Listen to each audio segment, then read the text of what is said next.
Hi, it's Michael Kerr here, presenting Small Business Banter.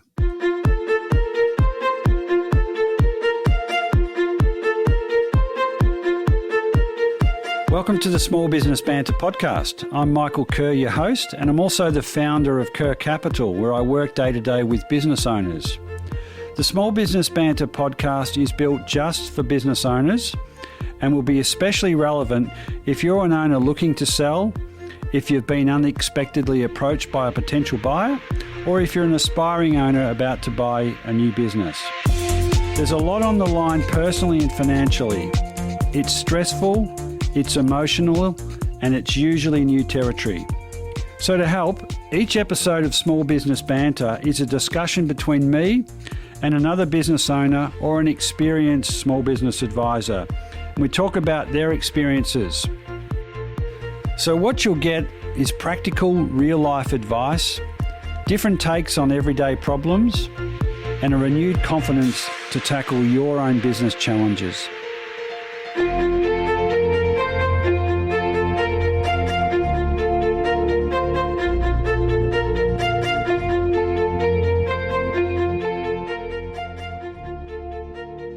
Welcome into edition 143 of the Small Business Banter podcast. Natasha Hawker, welcome in today. Thank you, Michael. It's fun to be here. I haven't done a podcast for ages. Yeah, well, we're both just talking about having doing this on a what seems like a modestly sort of quiet Friday that just after Anzac Day. So yeah, perhaps a bit of a lull. People have taken a long weekend, but you and I are hard at it. Recording, and we're going to be talking about your business, a lot of the topics are going to be around employees in small business, the outsized impact they have on the performance of the small business, on the owner themselves, how we might deal with that. So how about you give us a bit of a summary of Natasha Hawker and your business, Employee Matters, and your role in the employee space with small businesses particularly, small and medium businesses. Yeah, so my career actually started in banking and finance, working in dealing rooms, which is a long time ago, late 80s, early 90s when greed was good, and that was quite an awakening to all sorts of employee issues, straight out of school into that. I then became... So you were trading on the desk? Yeah, I wasn't the trader. I was the settlements clerk. But we were trading millions of dollars, and I can remember thinking, Michael, they're talking another language. Like, I had no idea what I was doing, and we would be back late at night trying to find money to balance, and that's when people used to run around the city with checks, handing them over to exchange stock, whether it was a semi-government bond for, $5 million. It felt like play money, but it wasn't, obviously. Yeah. And it definitely wasn't when we were still trying to balance the books at 10 o'clock at night. Yeah. And from there, what? Yeah, so there I moved. I became a recruitment consultant, and that's how I learned how not to run a business. It was very aggressive. We used to run a book on how long the latest recruitment consultant would last, and it could be anywhere from 1 day to 3 weeks. And it was fascinating. Wow. And it was just a very cutthroat industry in those days. It was all about the sales, all about putting bottoms on seats and taking a fee for that. And what I learnt there, which was fascinating, was that I wasn't good at cold calling, but once I had a client, I had them for life. Like, I was really good at the relationship side, both from the candidate side, but also from the client side. So I did that, and then I got my lucky break. I joined Accenture. And I got to travel the world. I was with them for the best part of 12 years. I was in APAC roles. I traveled up over Asia delivering training. I was lucky enough to go to the US and roll out a new executive hire to, new managers that had been hired from all over the world. And then I transferred to the London office. I worked in the London office for a couple of years in the resources market unit. I then went down to India and was the interim HR manager down there when we were hiring 500 people in 5 weeks.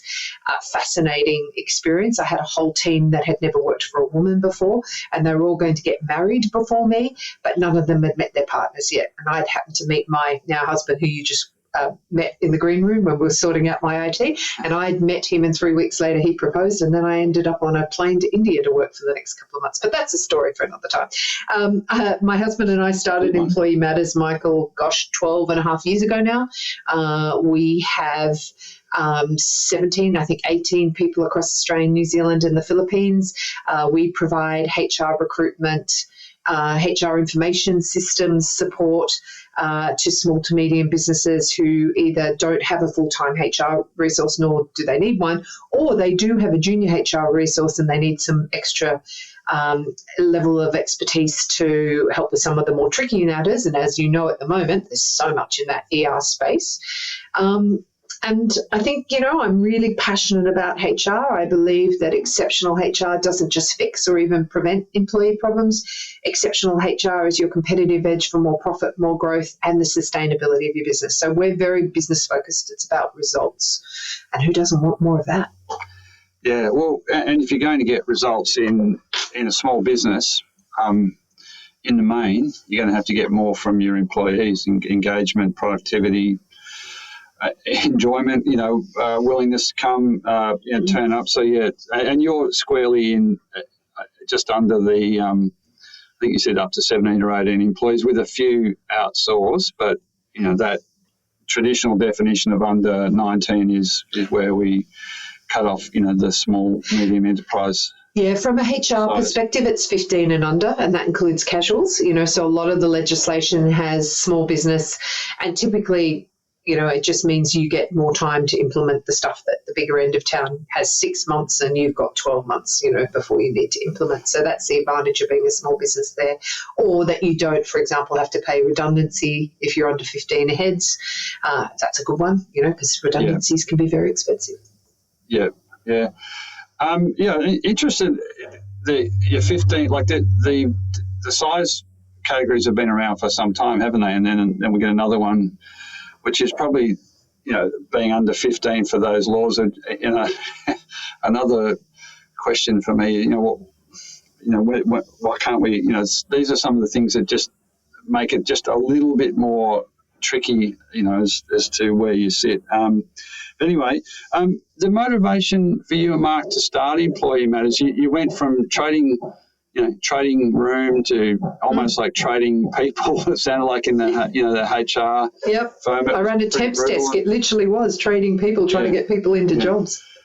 Yeah, and did that seed this desire to start something and really and help small business owners get more from their business, more from their people? Yeah, I mean, we started, as I said, over 12 years ago. I could see that there was a gap in the market, and I knew that what I knew could help small to medium businesses do it more easily. Like, I have a friend, and I often quote her because I think it's very real.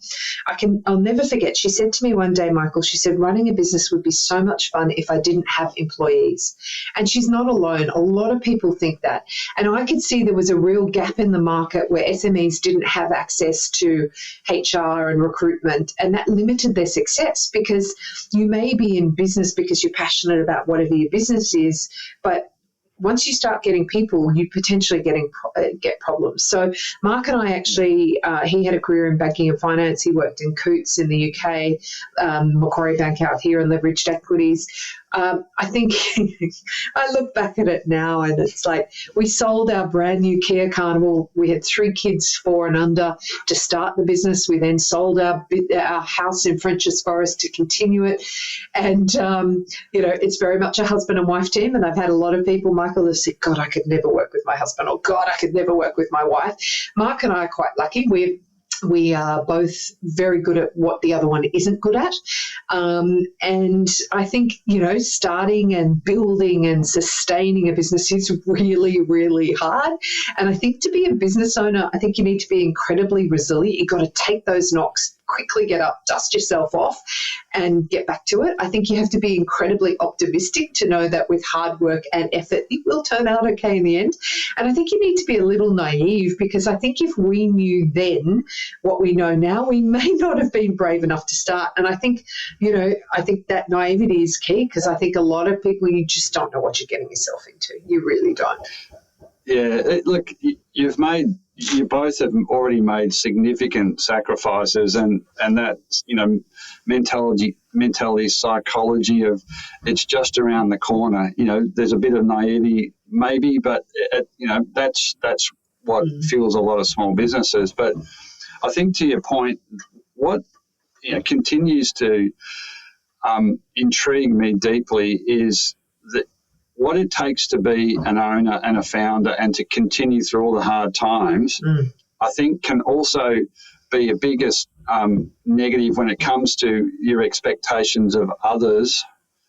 When you're working with family, that's maybe you have maybe there's established communication channels and it can be a bit easier. But fundamentally, when you're going so hard and you make those kind of sacrifices you both made, selling a house, selling a Kia Carnival, then how do you then kind of deal with employees who might like their job, might be pretty good at it, but probably aren't going to go the extra mile and then the extra mile and then the extra mile again to do what you might have done as an owner? That's, seems to be the root of a lot of challenges for me with, owners and their businesses. Yeah, I think, it's interesting. I've got 2 general managers in the business, and both of them have said to me even recently, I could never have done what you do, in terms of the risk that you took, particularly with a small family. And think about the statistics, Michael. I think it is 50% of businesses fail in the first 12 months, another 50% fail in the next 12 months, and only 1% of businesses in Australia get over $1 million worth of revenue in the first 7 years. And we did that.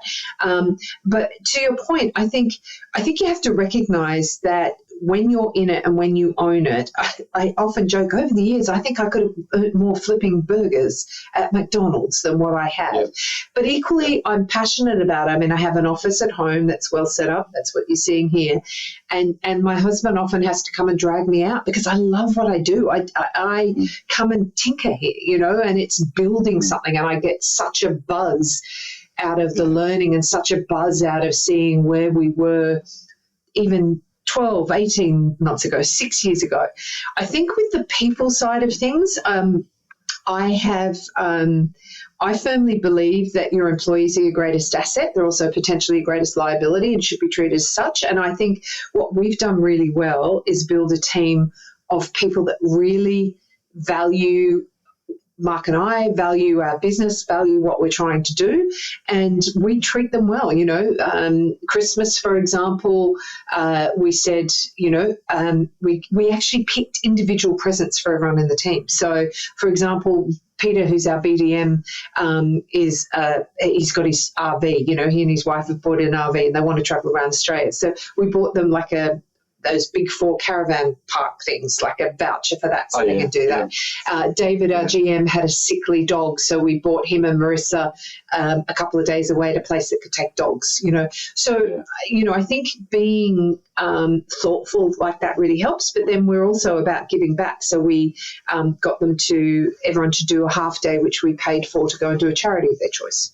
So, but at the end of the day, Michael, employees are different. They have a different mindset. I share an enormous amount with my team, which often worries business owners. Like, we have a dashboard, shows our revenue, shows what we're billing each month, shows everyone's chargeability, and people are like, oh my God, why would you give them all that information? And maybe one day someone will take advantage of that, but the lift that you get from being open and transparent and the engagement increases, I think, is far higher. And at the end of the day, I always say to business owners, if someone's not doing their job, it's perfectly reasonable for you to performance manage them, and you might want to performance manage them out of the business, and then you'll probably find everyone else goes, Michael, why did you take so long to do that? We should have done that ages ago. Yeah. Well, yeah, that is a challenge. I think there are some owners that are probably more naturally inclined to be able to deal with that scenario, conflict potentially, to get someone out of the business, and others just maybe step over it and ignore it. Hope it goes away. La la la la. But so that's the environment we find ourselves in now, and then where your business employee matters sits. It must be a lot of opportunities for you to help owners migrate through all of the. I don't think we've got time to go into all the, the challenges and the legislation and the compliance requirements. That's probably not the purpose of the podcast. To dig into those things, because people can. You talk about that on a regular basis, and I encourage people to have a listen. I think you're on ABC recently, and but the point of what we're trying to do is to kind of encourage owners to think about they don't have the bulk to, in most cases, to have a full-time HR manager. Nope. There are lots of issues, challenges. There is a solution, and it's called outsourcing, or outsourcing to someone like yourself. So what are the kinds of things you do for typical small businesses that might give an owner listening a bit of a sense of maybe that this is something I ought to think about? Yeah, good question. I mean, it's interesting, Michael. Most people come to us with a problem. Somebody's done something at the Christmas party they shouldn't have done, or someone is not performing and I need to make them redundant. It may actually be a performance management issue. And the other big one, and I encourage all of your listeners to think really hard about this because I am concerned, is the most employment relations change since Fair Work was introduced back in 2009. I kid you not. And the vast majority of businesses I'm coming across, Michael, are not aware of that. So just at a really high level, there's people at work, respect at work. In the past, you just put a policy in place, tick, made sure everyone knows about that. This time, the legislation has been changed to be super proactive. So you actually have to do a risk assessment of what's Natasha's risk of getting sexually harassed, and then ask Natasha and other team members what their risk is, and then mitigate those risks. So typically what we do is we come in to help a business. We have a tool called Employee Metrics. It's a diagnostic tool. We actually won't work with anyone, Michael, unless we've done that diagnostic first. And the reason for that is that we have something called accessorial liability. So if I come into your business and I say, Michael, I think you're underpaying your employees, and you go, yep, Natasha, I'll fix it, and I keep working with you and I know you haven't remedied that, I am also personally liable. So it's pretty major. And so as an example, that legislation change I'm talking about, if you have not done that, and most of it was required to be done, some of it as far back as 2022, the fines for you personally are up to $19,000 and for the business up to $90,000 per breach. So, but most business owners are not going to want to sit there and read through pages and pages of ER legislation. I wouldn't want to either. So what we do is come in and do that for the business. So that tool metrics will say, I think you need 10 hours a month. You can increase it, decrease it, or kill it at any time if you're not getting value. But what we're doing is transferring that knowledge to your managers too, so they understand how to hire, manage, and exit better. And that really helps, because we talked about productivity at the beginning. All boats rise on the tide. If your managers aren't confident in those skills, then there's going to be an issue. Hi there. It's just a quick interruption to the podcast, and it's a message from Kerr Capital, a supporter of the podcast. If you're a business owner thinking about selling and you're unsure about what you should do, well, the worst thing you can do is jump straight into an unprepared business sale. Cross your fingers and hope for the best.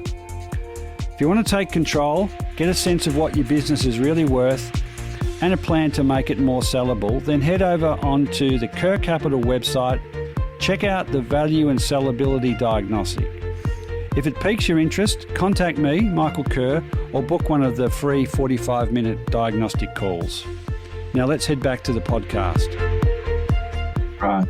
So what would be the top couple of things that really are red flags? I would hazard a guess that a lot of the owners I work with, I'd say mostly really do care about the employees, run a reasonably successful, sustainable business. May not be, doesn't have to be hugely profitable. It has to, it might have been around. Mostly they've been around for 20, 30 years, so they're doing something right.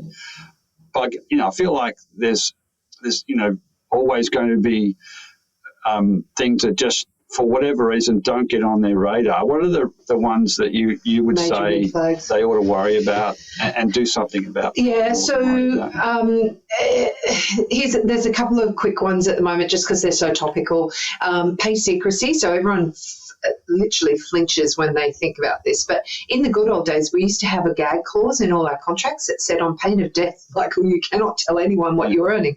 Now that has to be removed from the contract, otherwise you're in breach. And I can actually ask you and say, Michael, what is your salary that you're getting paid? And you don't have to tell me, but if you do tell me and we're doing exactly the same job and I actually think I'm performing better than you, then I need to be paid either the same or better than you. So I think for businesses, the first thing is a salary audit to make sure that they're compliant from a legal perspective around are they paying correctly under their awards, but also a bit of a salary audit that says if we've got 2 people or 3 people or 4 people doing the same job, are we paying them correctly? I think the other big red flag for me is going to be around this respect at work and the people at work legislation. People at work is very much around mental health in the workplace, as psychosocial hazards. So you can't overwork anyone anymore. You can't underwork anyone. You actually have to give people feedback. Having great job descriptions so that people are really aware of what they can and can't do. A couple of weeks ago, I was talking about right to disconnect on Sunrise, and that is going to be a piece of work that businesses are going to have to do because you can't just call people up at 9 o'clock at night because you feel like it. Not that everyone does that, but you can't do that anymore. But there are reasons why you can call someone. So, I think there's just a lot happening in the ER space. It's still a very tight applicant market, although I see that starting to change. We're seeing with the recruitment we're doing, the volume of applications is increasing, which means there's more people floating around looking for work. The other big one is getting people back to the office. So I think a lot of organisations are really trying to put their foot down and go, we want everyone back 5 days a week. I think if you do that, you'll lose people. So it's really key that there is an attraction strategy around and some thought around why do we want people in the office, because people are like, well, I did it from home for the last 12 months or 18 months or 2 years. Why do I suddenly have to be back in the office now?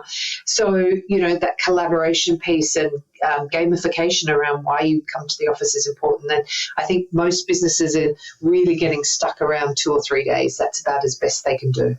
Yeah, okay.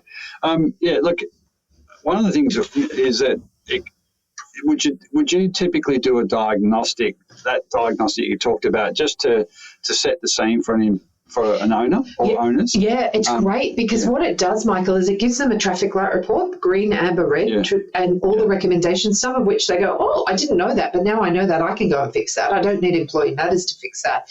But what we do is we do that at the beginning of an assignment, and then we do it at the end of 12 months, and we can say, well, you were all red and orange when we met you. You're now all green. So it's an accountability piece for us, but it also produces a people HR roadmap. So it then says, right, here are all the things we need to do in Q1, Q3, Q4, whatever, to make sure that you're compliant. So it's much more about being proactive around your HR, because what I find is if you're proactive, you get less of the reactive stuff, which is the time-consuming, expensive stuff.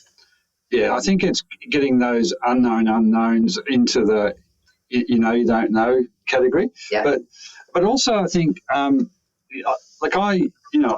most of the work I do is with owners of businesses and they've been at it for 20, 30, 40 years, or they're fast growing and they get approached out of the blue to sell their business. But I look at their numbers and no surprises, the percentage of revenue that comes or is allocated to salaries is the highest, other than in like really high end manufacturing, but largely you've got this, and so therefore, and it's this cost, but it's also that's where you're going to potentially drive a lot more from the business. And so things like you just mentioned before, doing an org chart, and something as simple as that, I'd like to characterise that as a bit of infrastructure. If you haven't done it, and it's driven by compliance, that's okay, because the payback can be, you've got a better feel for the way your business is structured. You've got job descriptions flowing from it, which you can feed into performance reviews, into budgets, into success. And so, no doubt some owners will think, this is another piece, and it is, there's another piece of legislation I've got to worry about, but also how do we flip that around so that you're on the front foot and complying, but also, getting a return on that, that time and money you spent on it. I think, Michael, one of my concerns, and I built my business to sell. I have been quite strategic about it and intend on selling, and I have my exit price and all of that sort of stuff. I think what many of your listeners may not realize is this isn't an investment in maximizing the price when they go to exit. Like the first thing they're doing is due diligence, and they're going to go through those contracts and they're going to go through those people and work out what it looks like. I think one of the we use we call it an employee ROI calculator. And one of the best things your listeners could do is, okay, what's my revenue? I'm going to make the maths easy for me. Say it's $100,000 a year and I've got 10 employees. Then at the moment, the view is that you should be getting a 3 to 4 return on each employee on average. So if you've got 10 sales, exactly. So if you've got 10 employees and you're owning 100,000, that means you're only getting $10,000. You should be maximizing that. Why isn't it $30,000 return or a $40,000 return? Yeah. Obviously, your sales guys are going to have a higher return rate than what your admin person is. But I think it's really, really important that businesses see their people as an investment, and if they are looking to sell, it's really, really important that they're compliant, that there's no risk sitting in that business, because otherwise it turns the business that's potentially the buyer off.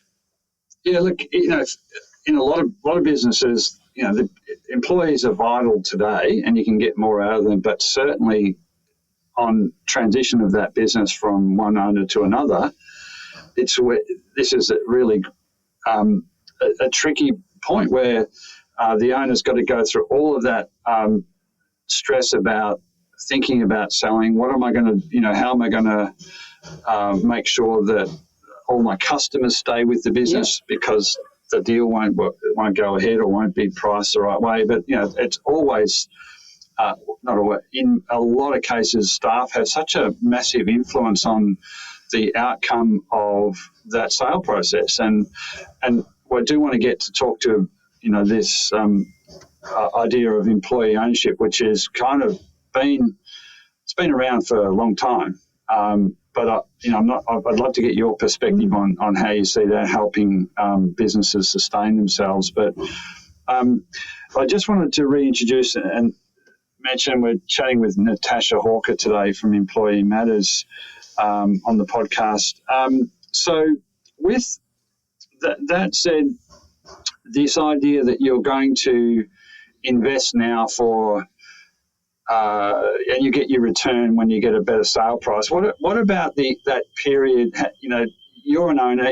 You're driving with Mark to get this business ready. But when you're maybe 10 years away, I'm not sure where you are and you're thinking about that. But if you're still 10 or 15 years away from a potential sale, what's your kind of thoughts for an owner thinking about spending money? I actually think you never know when that offer is going to come. So you actually want to make sure your business is ready to go. No one picks the time when someone's going to tap them on the shoulder. I've already been approached a couple of times. Now, it hasn't come off yet. And the interesting thing is, Michael, and I'm sharing this under the cone of silence with your listeners, is that everyone thinks we're bigger than we are. And I think that's interesting because then that whole perception versus reality. So what do you need to do? I think, if you are getting a business ready for sale in 10, 15 years, I think you actually need to get it ready for sale now so that it makes the sale more likely to go through. I think you don't want them opening or going under the hood, and they will go under the hood in a lot of details and finding your contracts aren't right, your policies are out of date, they've still got 5 days domestic and family violence leave when it's 10 days now. You've got a group of B players. We call them, I'm going to actually send you to put in the show notes, Michael. I've got a little video on the employee commitment model, and it talks about prisoners and conscripts and volunteers and trainees. You want to have as many volunteers, superstars in your business. You don't want the new business owner coming in and going, my God, there's a whole lot of D players in here. Why am I dealing with these people? Yeah. So I don't see it as a future thing. I see it needs to be done now so that if somebody does tap you on the shoulder, you are good to go. I'm always looking to buy a business. I'm still looking for businesses all the time to grow my business exponentially. And there's a great time to do that at the moment because so many baby boomer businesses are being exited from. I think you're absolutely spot on with that observation, and a lot more of the work I've done in the last few years has been, and it's because I've started to focus on it. There are unplanned. There's a really negative unplanned exit where someone has a catastrophic failure in the business, or they just give up, or it's too hard, or whatever. But then there's other things which is happening if you've got a reasonably high-performing business.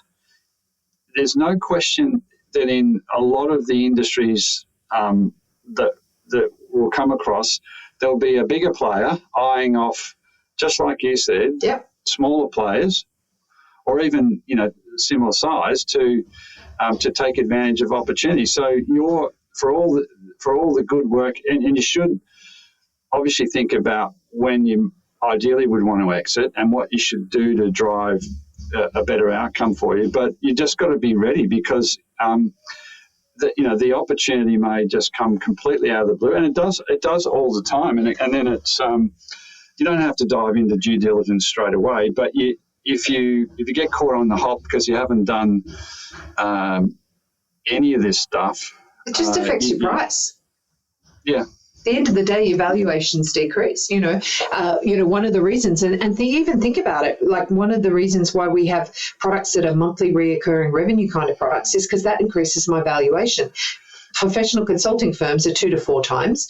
If you've got monthly reoccurring revenue, that's more like 10 to 14 times.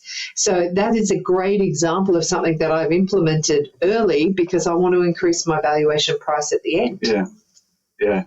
It's clever and smart, and I guess it's and it's also you've got to have that nice balance between paying the bills now and invest, because it's not easy to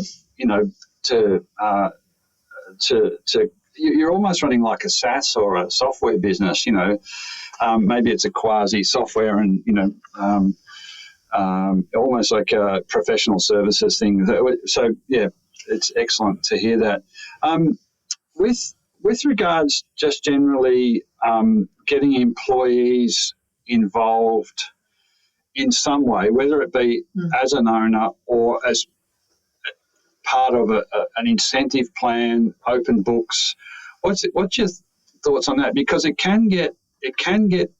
does always get tricky if your employees feel like they're uncertain about their job going forward if the business is sold. But I've seen often where key employees, there's always some really key employees, and they can have a major influence on the whether a business sale goes ahead or not, because they're carrying the responsibility for key activities in the business when the owner's not there. So your thoughts on getting them involved now? I think the key from my side here, Michael, is that you build in systems and you build in tools, and automation. And if you can systemize as much stuff as possible, that also helps you as the business owner exit more quickly. Rather than being handcuffed into the business for a long time.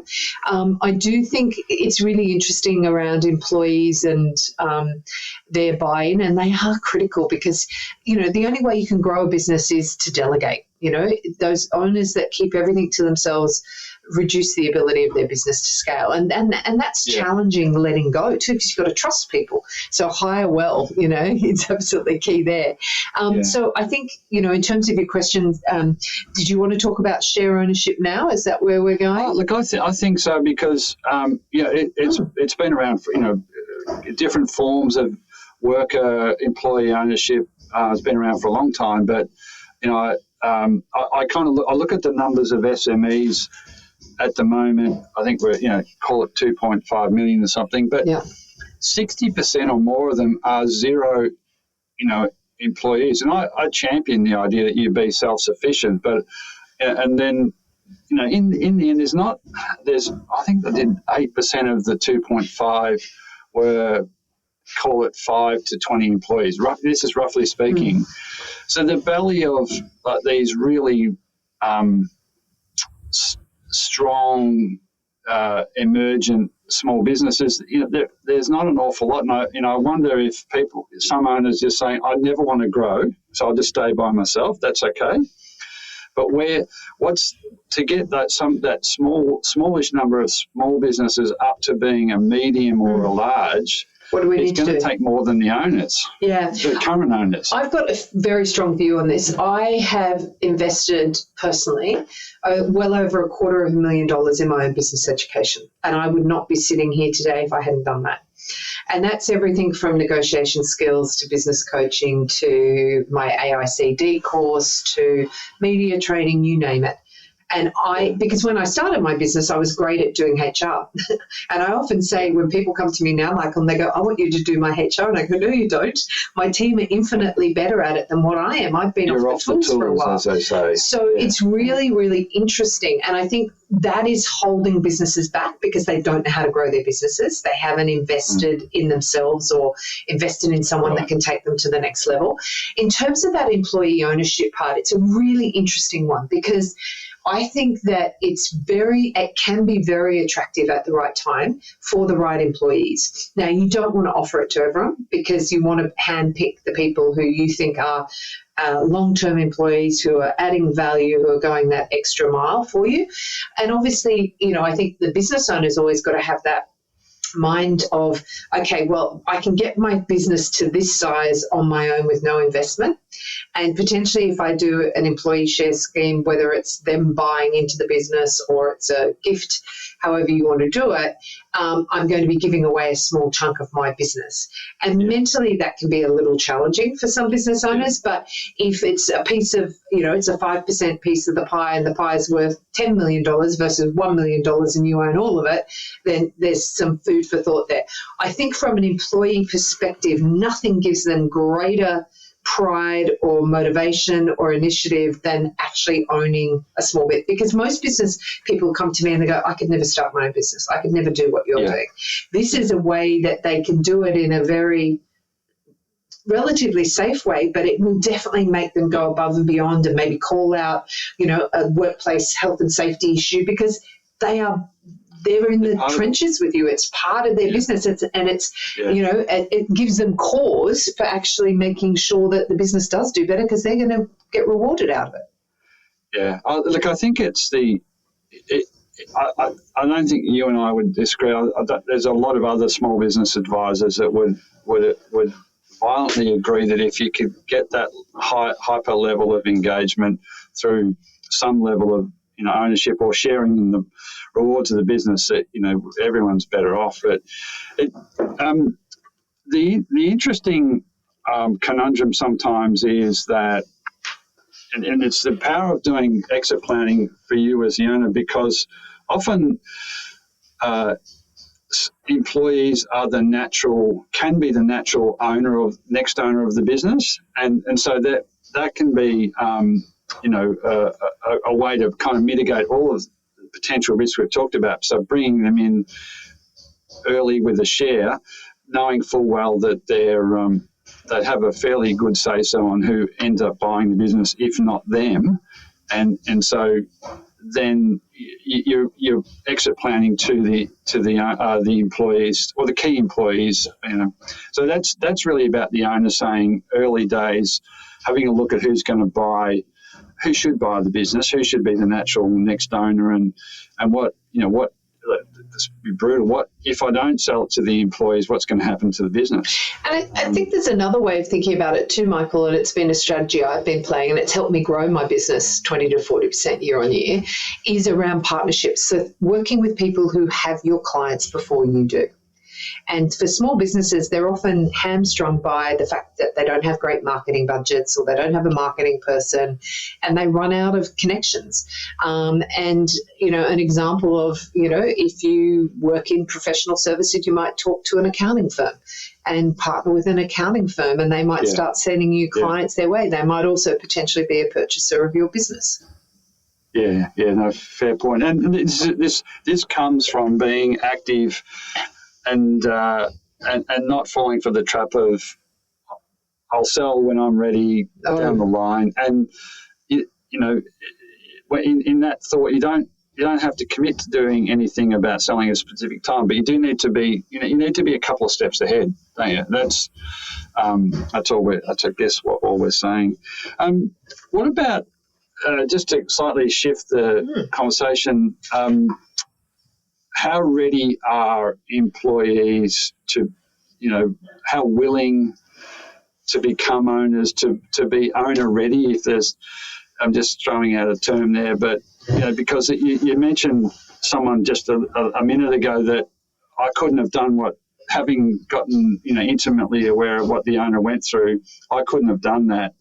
But is there something that whose responsibility is, and how do you get employees who might have this idea that they might be an owner one day? How do we kind of make that happen faster? I think conversations. I think many business owners undervalue what keeping their team close and investing in their team and mentoring their team members to start to sprinkle the idea. If you've got your superstar employee who you've identified as your predecessor, your successor, then, maybe take them out for dinner and start to sprinkle some ideas with them, because they may never have thought about it. It does take a certain type of person to start their business, but, start to have those conversations with them, start to help educate them, invest in their professional development, give them books to read that are around, business ownership. Get them, if they're great technically on one side of things, get them to understand the financial side of things, bring them into the business and understand, the P&L and the balance sheet and what impacts that has, because they'll probably stay with you for longer, because even if they don't end up becoming, your successor, they're going to be much more bought into the business. And if they have that broader skill set, much more useful to you in the business as well, rather than the narrow thing they're doing at the moment. Yeah, well, it sounds like you do have that open book to a large extent anyway. And, and we're, does that help create a sense that we're all in this together?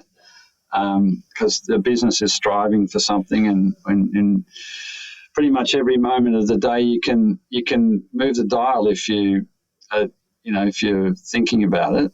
Absolutely. You don't have to wait till the end of the quarter. Absolutely. In terms of we've covered both employers. You've invested extensively in yourself personally to become a better owner or more effective owner. You've got a plan. We've talked about employees.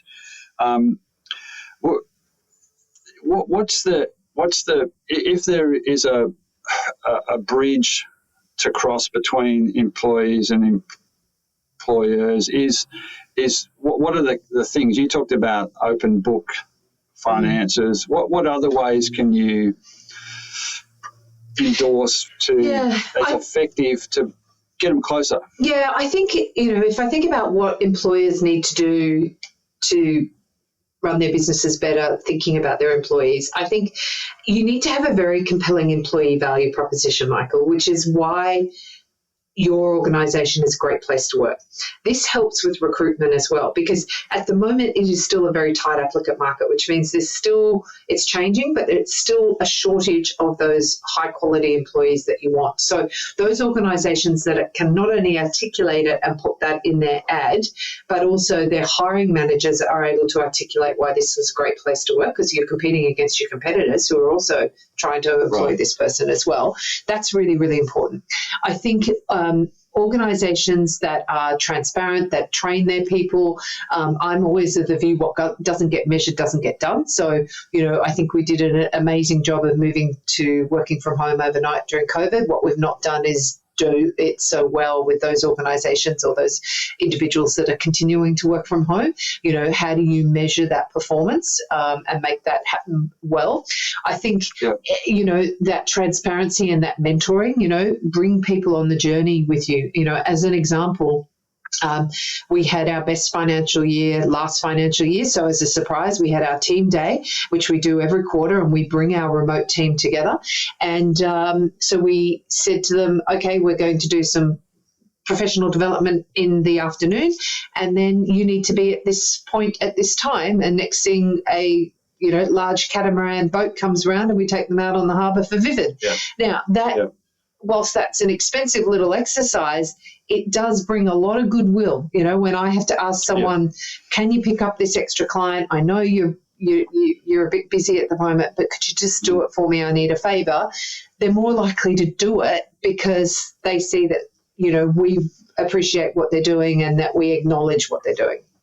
You're creating a great place to work. Do values, how values? How much? Yeah, I think values are key, and I think a lot of people have values, but they don't pay any attention to them. And I think it's really important that your team are aware of what your values are. And, we haven't been doing it so much recently, but we used to say, give me an example of when you've lived a core value this week. So ours are flexibility, employee matters, commercial, and trying to get them to link back what they're doing that has an impact on the values. And hiring for values is really, really important.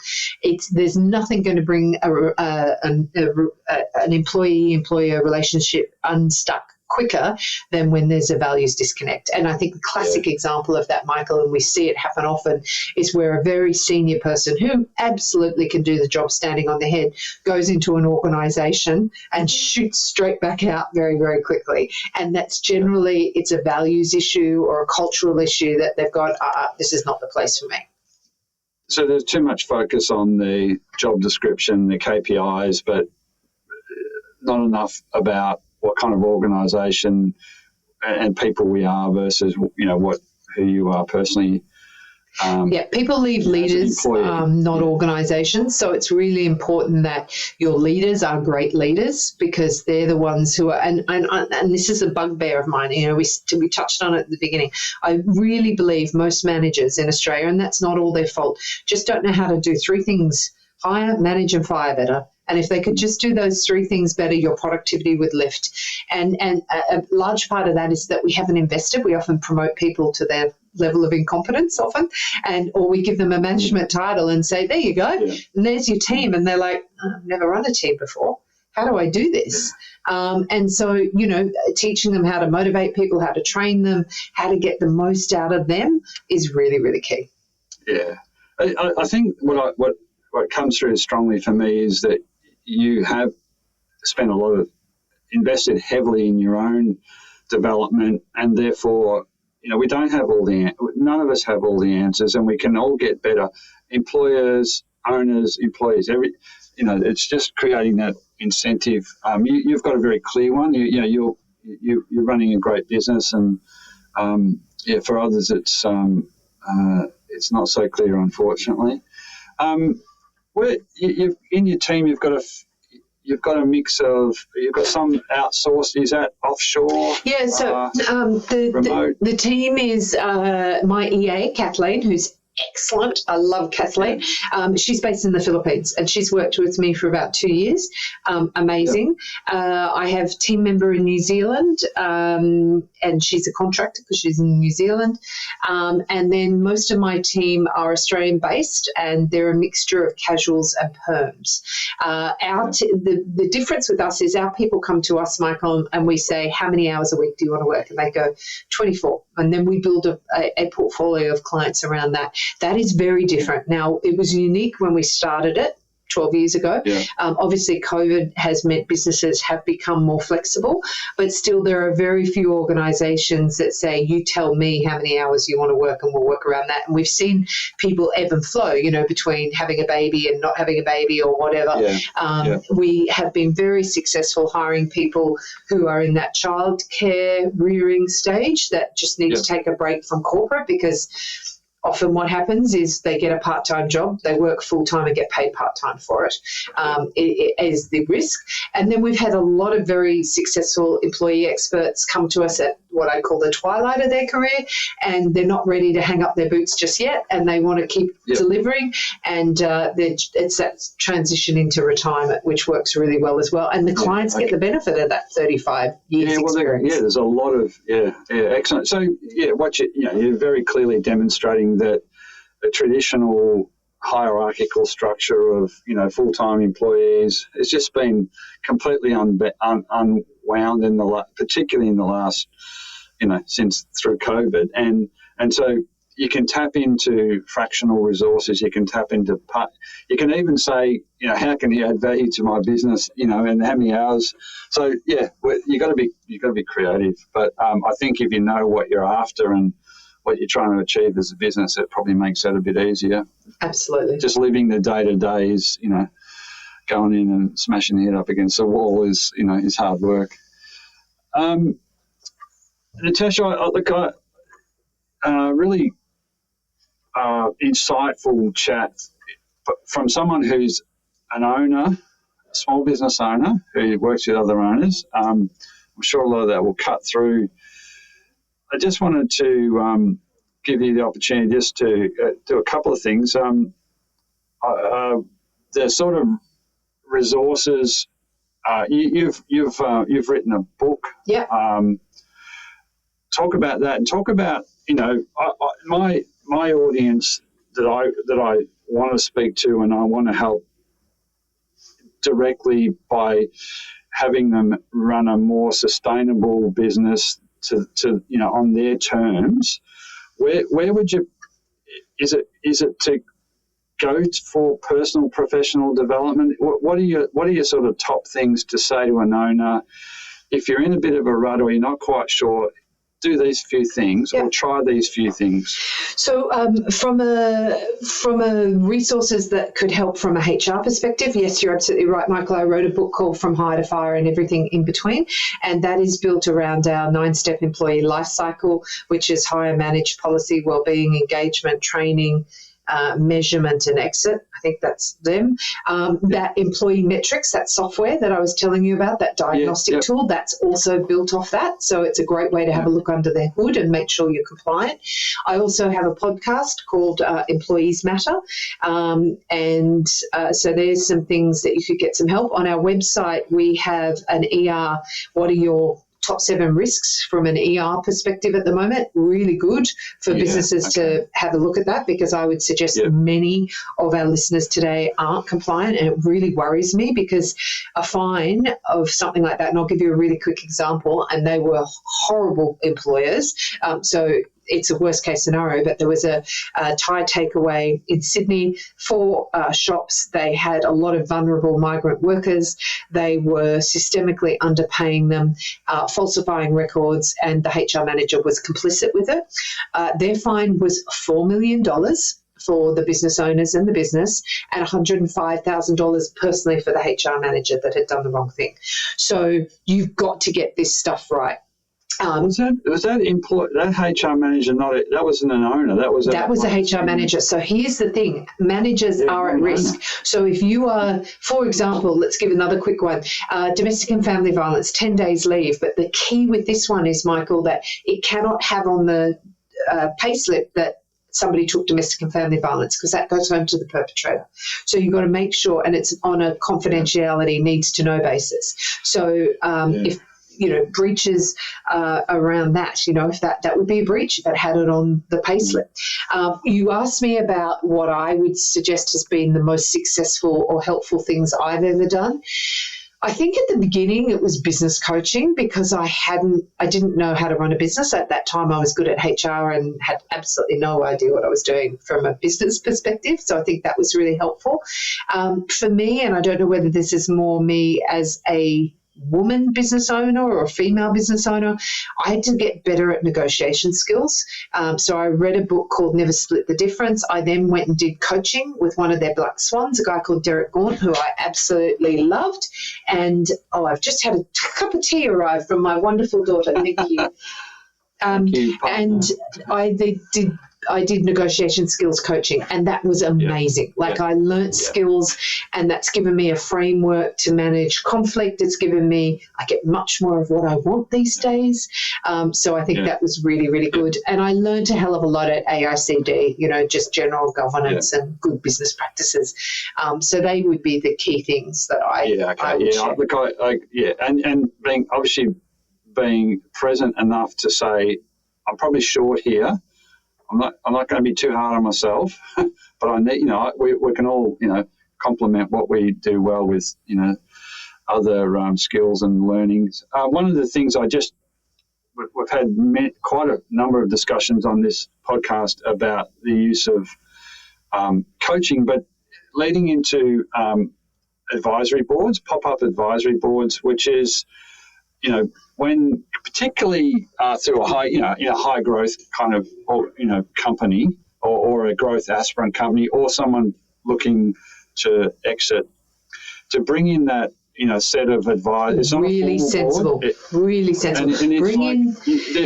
It was funny, Michael, I said the other day, bring in the grey hairs, but I actually think it's more diverse than that. I think bring in some grey hairs, absolutely, people who've done it before, but I'd actually bring in some youth too, because you think about AI and so on, they reckon that, I think it was something like 45%, if you don't think your younger workers are using AI already in their jobs, just without your knowledge, then you're actually a little bit blindsided. That's something I'm keen to do more of, is advisory board kind of stuff. I'm in discussions with an organisation about that at the moment. I think it's a really clever way, because I think as business owners, you also are fighting the risk of it's the way we've always done it, and it become tunnel vision. And I think it's really helpful to have someone to say, have you thought about it this way? What would doing it this way? And in my experience, this is what's happened. And I think that is very powerful. I have had informal accountability groups where I get together with a bunch of ladies who run some very successful businesses, and we share a problem. And just even the collective wisdom, and they're in completely different businesses to mine. One's in holiday rentals, one's in digital marketing, one's in mobile mechanics, and one's in a performer, but they have a perspective that makes me think differently and can solve a problem very quickly. It's brilliant. Yeah, and it's that environment, whatever it is, there's more and more of them being set up, where you can, it's a curated group of people, could be an advisory board, could be some other informal, dare I say networking, but group where you can go and everybody's there because they face similar challenges in different businesses and different industries, and that's gold. Be open to that. I think it was Louise Brockman from the Advisory Board Centre that was on maybe 20, 30 episodes ago, and she came on twice, and we talked about the hierarchy of support, right through from talking to someone who's another business owner because it's lonely in there. Find someone that you play golf, play tennis, have a coffee, go for a walk, whatever it is, but then right the way through to, but it's all about tapping into others' interest in you, the business, as well as their expertise and just their different take on the world. So, you just got to stop thinking you can do everything yourself, and that's something to ask for help. Yeah. Where do people get a hold of you, Natasha? We'll link in all of the things that you've talked about in when this goes live in a few weeks or a month. But best way to get in touch with me is employeematters.com.au. I also have a personal website, natashahawker.com.au, as I'm a professional speaker as well, which is where I have my fun, Michael, is entertaining audiences and scaring them, but giving them practical things they can do to turn these employees into assets and not liabilities. So that's probably the best way. Or our number is 0280214206 if they want to get in touch. Cool. All right. Natasha, thanks for taking time out of an incredibly busy schedule. Lots of rich insights in there, and I look forward to getting this live in, a few weeks to a month and sharing some of those resources. In the meantime, if and Yeah, that's great. I'll get that organised and I'll be in touch. Thank you for your time, Natasha. My pleasure. Thanks for having me, Michael. And to all your listeners out there, remember your employees really do matter.